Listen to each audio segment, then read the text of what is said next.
Trauma Therapist Podcast, episode 565.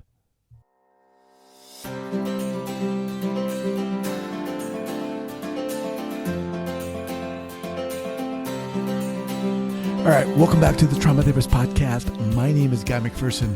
My mission is to raise the awareness of trauma and to support and inspire new trauma therapists just starting out on the trauma-informed journey. I do that with my membership community, Trauma Therapist 2.0, my online courses and workshops, and the Trauma Therapist newsletter. If you're a therapist of any kind and you work with individuals who've been impacted by trauma, I invite you to head on over to my website at thetraumatherapistproject.com. That's thetraumatherapistproject.com. All right, let's get started. All right, Robyn, here we go. Make sure we're recording. Yes, we are. All right, so 5, 4, 3, 2, and 1. All right, folks, welcome back to the Trauma Therapist Podcast. I am very excited to have back Robyn Gobbel. Robyn, welcome. Thank you. Awesome to be here. All right. So Robyn has over 15 years experience working in the field of child and family therapy, specializing in complex trauma, attachment, and adoption. She's a therapist, trainer, and consultant who recently relocated to Grand Rapids, Michigan from Austin, Texas. Robyn's diverse clinical training includes EMDR, Somatic Experiencing, Theraplay, Based Relational Intervention, and Circle of Security Parent Educator, among others. She consults, teaches, and trains extensively throughout the U.S., including previously as an instructor for the Foundations of Interpersonal Neurobiology certificate program at Portland Community College. Welcome back. So let's kind of just quickly, why did you move from Austin? We were really just mostly ready for a change. Austin is an amazing city. Austin was so good to me, my family, and my work life. And we just had a moment one day where we kind of looked at each other and was like, yeah, we don't really want to die here. So if we're going to do something, let's do it now. And we really just wanted a lifestyle change, slower, cheaper. Austin was just becoming a hard place to live. Really? Do you have a family, like kids and everything? So we have a 15-year-old son. Okay. And when we moved, he was 13. And that was important to us too, that we settle before he started high school. And we looked at a lot of different places, ultimately landed here. It kind of met all our criteria for awesome outdoors experiences, cheaper, slower pace of life, but still kind of access to a city. And I grew up here, although that wasn't necessarily our motivation for coming back. But it certainly allowed us to see probably a city we might not have looked at otherwise. And it has been awesome. It was a fantastic decision. Very, very cool. Yeah. So you've been on the podcast a few times. I'll link those previous episodes up in the show notes page here at the traumatherapistpodcast.com. But, before we started recording, I asked you, what are we going to talk about? What are you passionate about? And you started going. And that's why I wanted to stop you and get it. So what gets you, what gets you passionate in this field? Obviously you've got a new podcast now. We'll talk about that. Yeah. What's gotten me so passionate lately and what has just kept me so propelled through what's been an otherwise like really hard season of life for all sorts of reasons, right? Is, that I took the work that I'd been doing before. I've always worked with kids with histories of complex trauma. Most of the kids I worked with have been adopted. I work really intimately with their families. And I had a moment, especially involving in the move and moving away from a big city with lots of resources. You get a new look at how inaccessible resources really are to families and the families that really need it the most. And I just was like, I have to do something different. Like I have to, try a new way to reach more families and reach these kids and these parents and do it creatively, like do it outside the traditional, like one-on-one hour a week therapy model, which, lots of twists and turns. Ultimately, what I've been super inspired by is hearing, Dr. Perry speak in his most recent book that he just published. He's always talked about this, but it just really landed with me in a new way in this new book that he published, where he's talked about moments of healing, and especially for kids and families whose autonomic nervous system has been impacted, and they've had like extensive trauma histories, that there's a better way to serve this community than the 1 hour a week of outpatient therapy. And I believe in 1 hour a week of therapy. I've seen miraculous things happen. It's just not accessible to so many families, and it's not enough. And Perry really talks about that piece, how like we have to figure out a way to help kids and also their parents have like these moments of therapeutic experiencing, moments of therapeutic healing, kind of throughout their entire week and throughout their entire lives, right? With breaks in between. Let me pause you for a second. So you're talking about the book he did with Oprah. Yes. Okay. It's not What Happened to You. What Happened to You? It's not okay. Now, before we get into moments, what is it about families and kids that gets you so moving here? Yeah, I've pondered that sometimes, and the best thing I can come up with is these kids who have been hurt the most and have the most baffling behaviors, most confusing behaviors, that other people are real quick to be like, I don't know how to help you. Best of luck with you. Right. That I just get them, and I always have. And I obviously like light up around these kids. And ultimately what that's led me to is also loving their parents. The parents of kids who nobody knows how to help, these parents, it's so vulnerable to be a parent and call a therapist and say, I need help. And then to have to do it as often as these parents do it because nobody knows how to help them. There's just something about this population. And I have a really high tolerance for super dysregulated behavior. I just have a lot of tolerance for it. That I've just fallen in love with these kids and their parents, and really spent my whole career trying to figure out like what's the best way to help these people, and especially people who don't have, the ability to second mortgage their house or drive through, people who need real help in real time.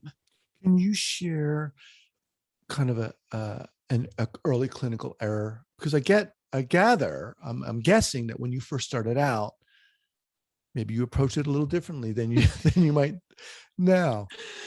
Yeah, definitely. Although I do believe I always knew in my gut, like something's not right here. I need more than what I have, but I had what I had. And, like 1,000 clinical errors come to mind, but without a doubt, the biggest impacting one is having a session in which I was really hurt in a session. And a child's just dysregulation got really out of control. I left with a really serious black eye. It was a pretty big injury. I thought you were like offended or something.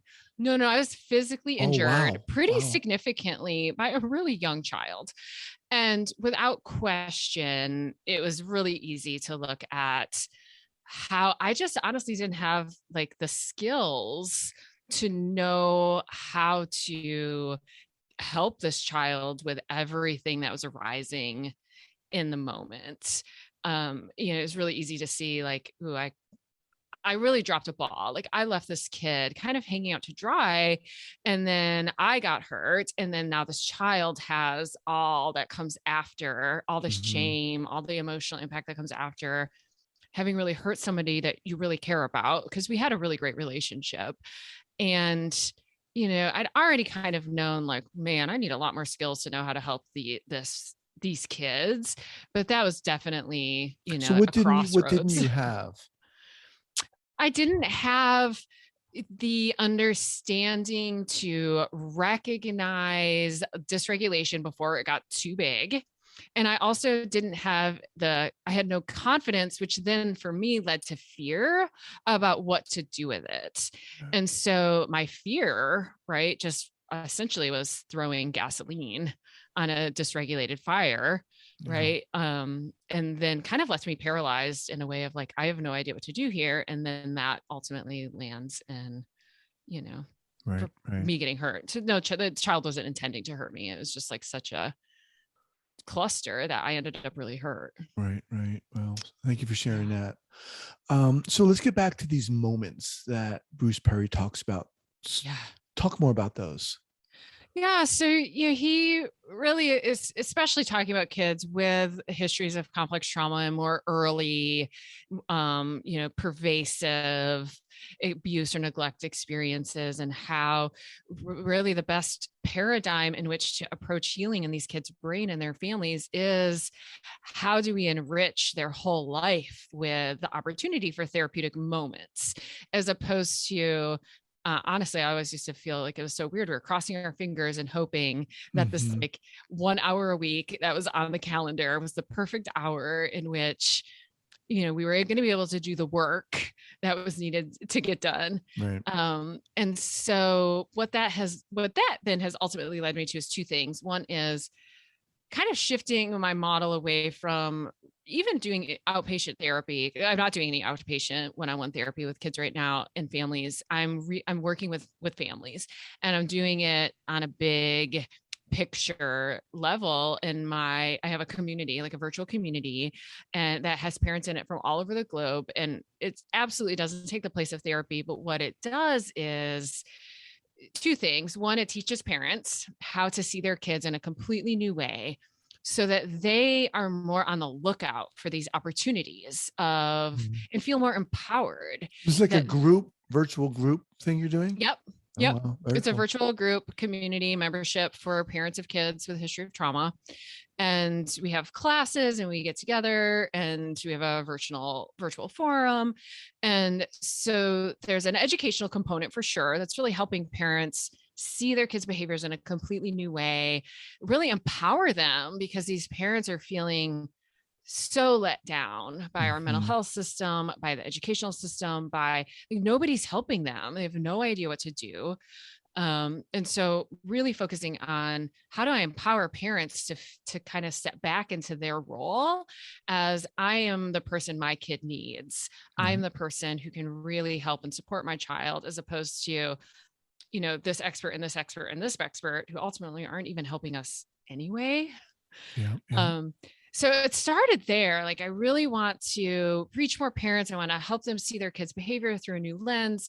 And that has ultimately also created a space for the parents to be experiencing these moments of healing in the container that we've created for them to come together, to see one another, there's such a profound feeling of aloneness and isolation when you're parenting a child that nobody has any idea what to do with.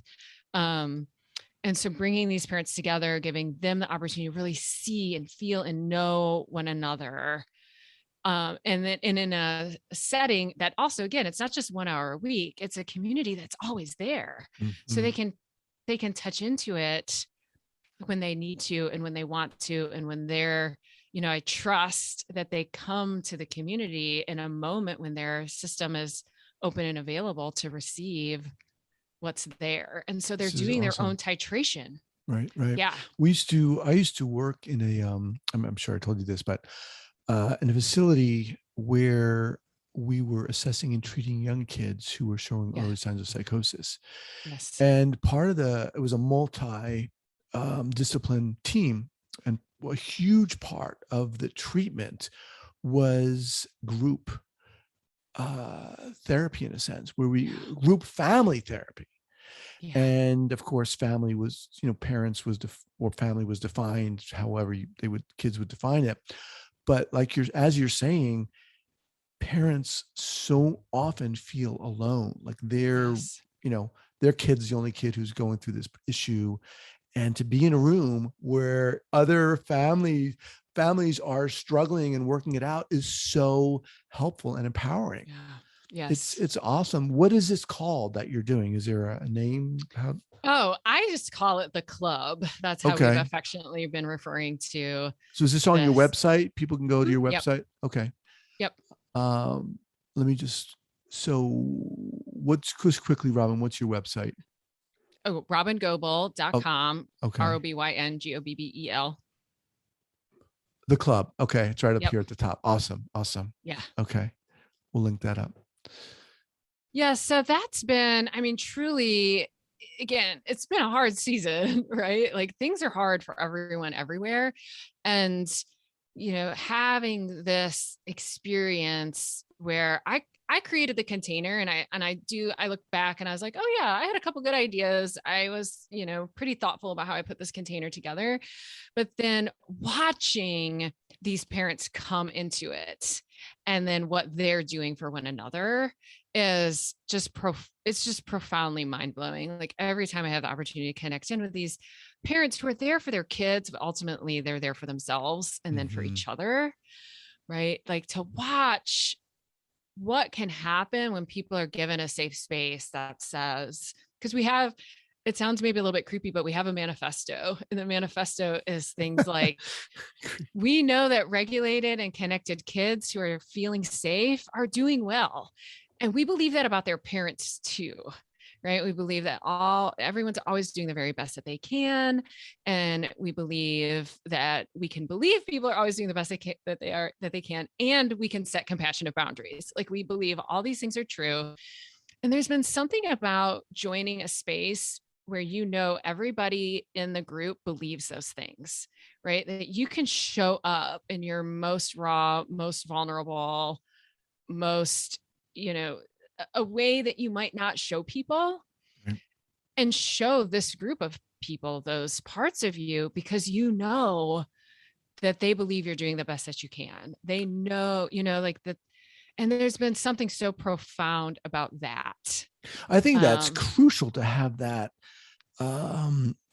guidance in a sense, that structure in a sense, because what you're working with can be extremely dysregulated, potentially volatile, and to have that structure in place can be very comforting, definitely, and smart. Yes, I agree. Creating the structure up front definitely has lent itself to having a lot of felt safety in the group, about what people can expect and what's okay and what's not okay. And that also the truth that if you do show up in a way that there has to be a boundary set, that's okay too, right? That we can set the boundaries and still adore you and welcome you back.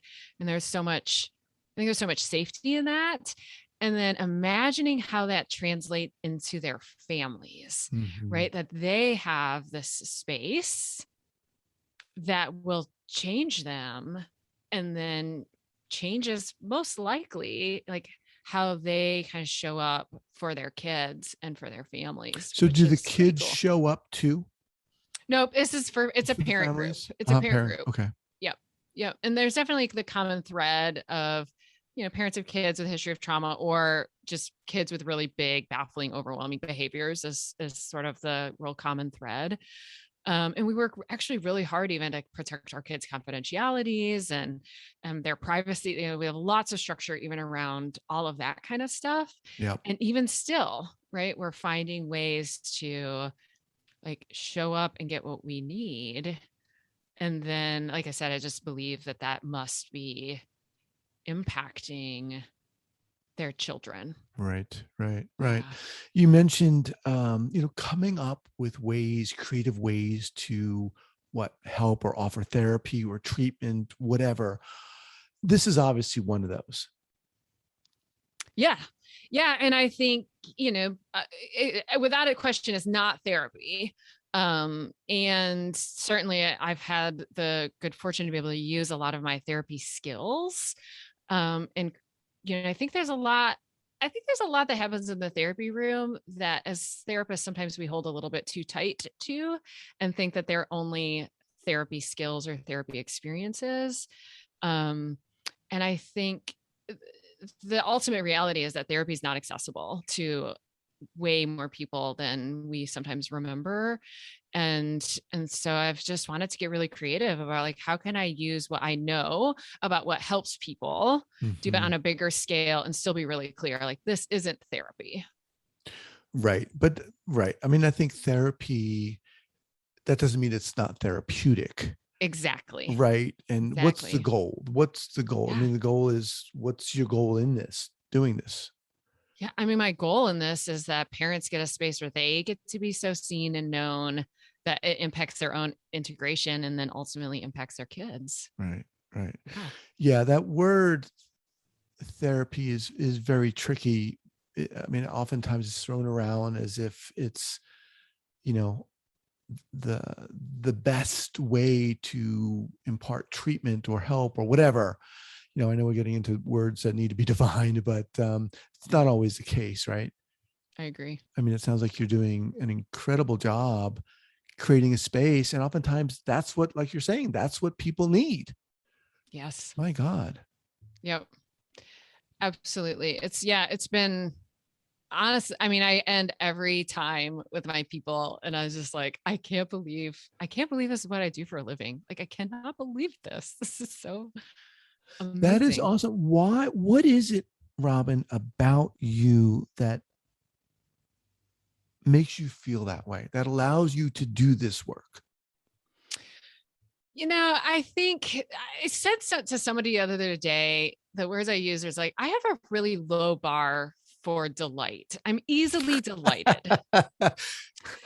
And I've come to really embrace that about myself in my own journey. Like, that's been such an integral part in like my own kind of healing, like recognizing that about myself and then like really leaning into it. But people, like, delight is like this missing ingredient, I feel like, in relationships. Missing meaning it's not infused, as we don't pay enough attention to it, I think.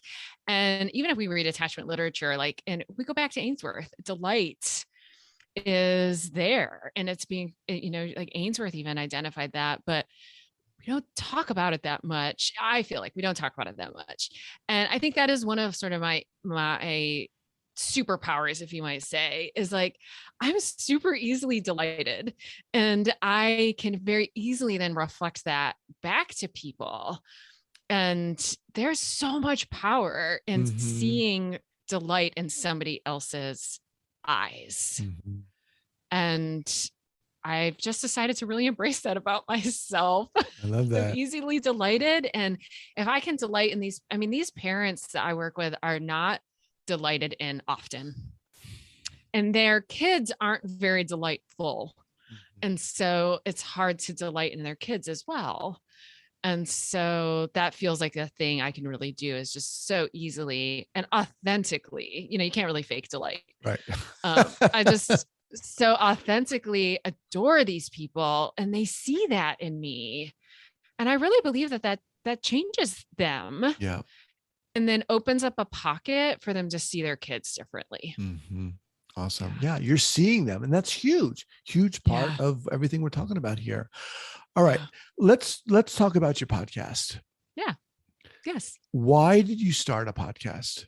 What was I your hope? started a podcast the podcast is called Parenting After Trauma.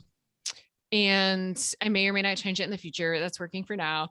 I started the podcast on a total whim. I've been dreaming about starting a podcast for years and just have never done it. And then one day I was just like, I'm going to start a podcast. And within a couple of weeks, I had a podcast going. And it was a similar thing. It was during the pandemic. I'm sitting here thinking, like, people need help. Like, clients need help, families need help, therapists need help. And Mm. a lot of what I've been doing in the pandemic, in addition to the work I've been doing with these parents, is I do a lot of therapist consultation. And so, I've been really supporting therapists going through this global pandemic, the like parallel process, the trauma of therapists being a therapist right now. And part of it was like, how can I use my own privilege? Because I'm not seeing clients. I do have a probably wider window of tolerance right now than a lot of mental health practitioners do. What can I do with that? And I'm going to start a podcast. It's a great medium for me. I enjoy it a lot. And I knew that it would be. And so I just did it. And now, like, I'm sure it's true for you too. It's just like, what has happened because of the podcast is not in my wildest dreams. Like, people are telling me I put you in my earbuds and listen to you. I take a walk every day because you've become a part of me, or I go to you and I know I need to be co-regulated, or I listen to you first thing in the morning so that I'm in a good place when I first have to parent my child. And I was just like, Yeah. like, Wow. I mean, it's just, I don't know. It's hard to even put words That's to awesome. I mean, that's the that's impact. amazing. I mean, how good does that make you Yeah. feel? My God. It's just mind blowing. It's just it's truly humbling and inspiring, right? It keeps us going. That's awesome. Let me just remind everyone that I'm speaking with Robyn Gobbel. Robyn's website is Robyn robyngobbel. Gobbel. robyngobbel.com. So obviously a lot of therapists are listening to this. Parents listen to this.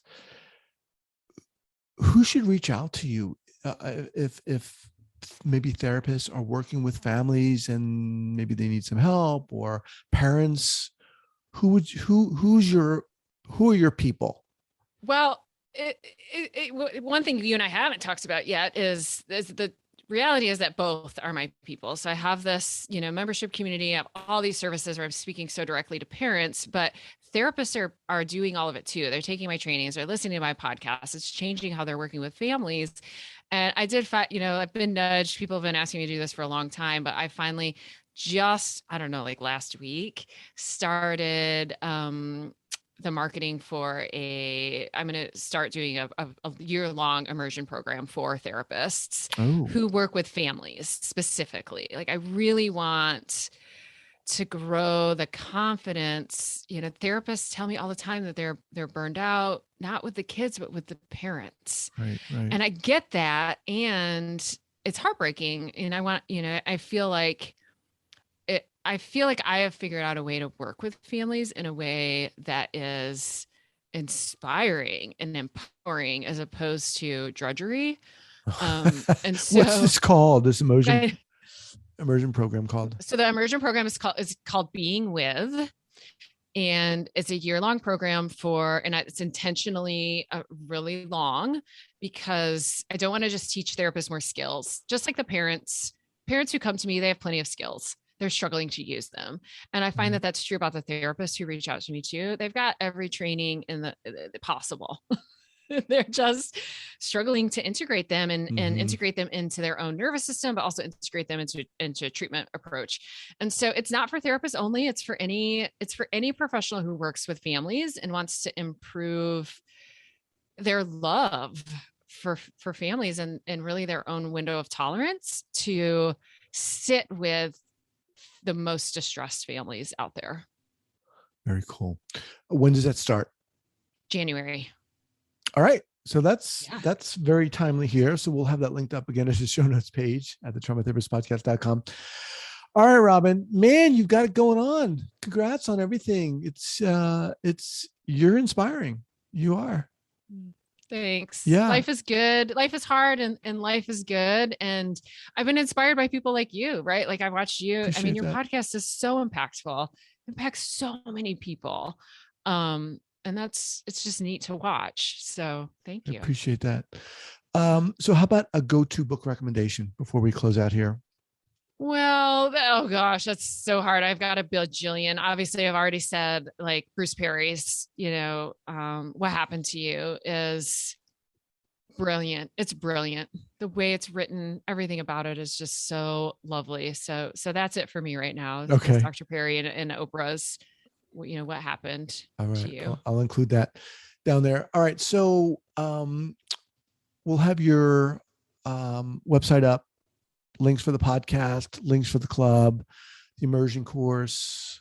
Awesome. I'm excited to get that out there. It was a pleasure having you on here. Yeah, thank you. It's so great to talk to you again. All right. We'll be in touch. Bye-bye. Bye-bye.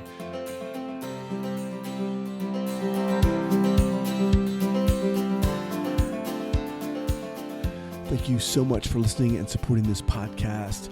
And if you'd like to join the hundreds of other therapists who are each month keeping up to date and informed and inspired about what's going on in the world of trauma, I'd love to invite you to head on over to the Trauma Therapist newsletter. That's the traumatherapistnewsletter.com.